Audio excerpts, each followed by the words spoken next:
وعلیکم السلام ورحمۃ اللہ۔ حضور میرا سوال یہ ہے جی کہ حضور صلی اللہ علیہ وآلہ وسلم کی ہجرت کے بعد مسلمانوں کی اکثریت آہستہ آہستہ مکہ سے ہجرت کر گئی۔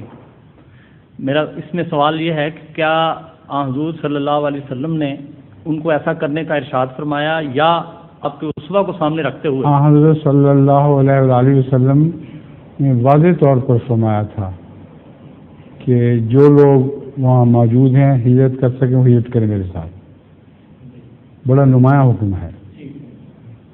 اس میں یہ بات واضح ہوتی کہ آپ کے حکم پر ہجرت کی گئی، صرف اسوہ کو سامنے نہیں تنگ بھی آئے ہوئے تھے لوگ وہاں سے، ہجرت تو انہوں کرنے دینے کو دل ہی چاہتا تھا، اس کے ساتھ اسوے کے مطابق ہجرت کرنا زیادہ کار ثواب ہے۔